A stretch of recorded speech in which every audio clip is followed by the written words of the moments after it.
এনে আদা রসুন লবণ পেঁয়াজ বাটা পেঁয়াজ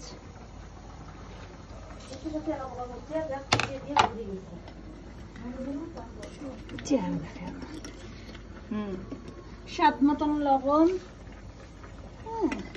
তারপর আমার গোপন রহস্য হলো একটু চিনি দিলে পোলাওটা ঝরঝরা হয়। এটা দুধ, আমি আবার পোলাওতে দুধ দিই।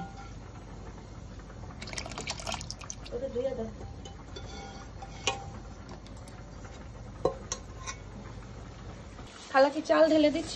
হ্যাঁ, থ্যাংক ইউ। তোমার হাতের জন্য আমি ভিডিও করতে পারতেছি না।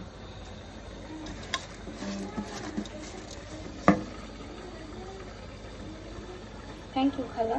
একটু পানি লাগবে। পানি লাগবে? আর বাকি প্রসেস তো সবাই জানে। এরপর ঢাকা দিয়ে শুকায় শুকায় গেলে জাস্ট পোলাও হইলে নামে ফেলবে তো।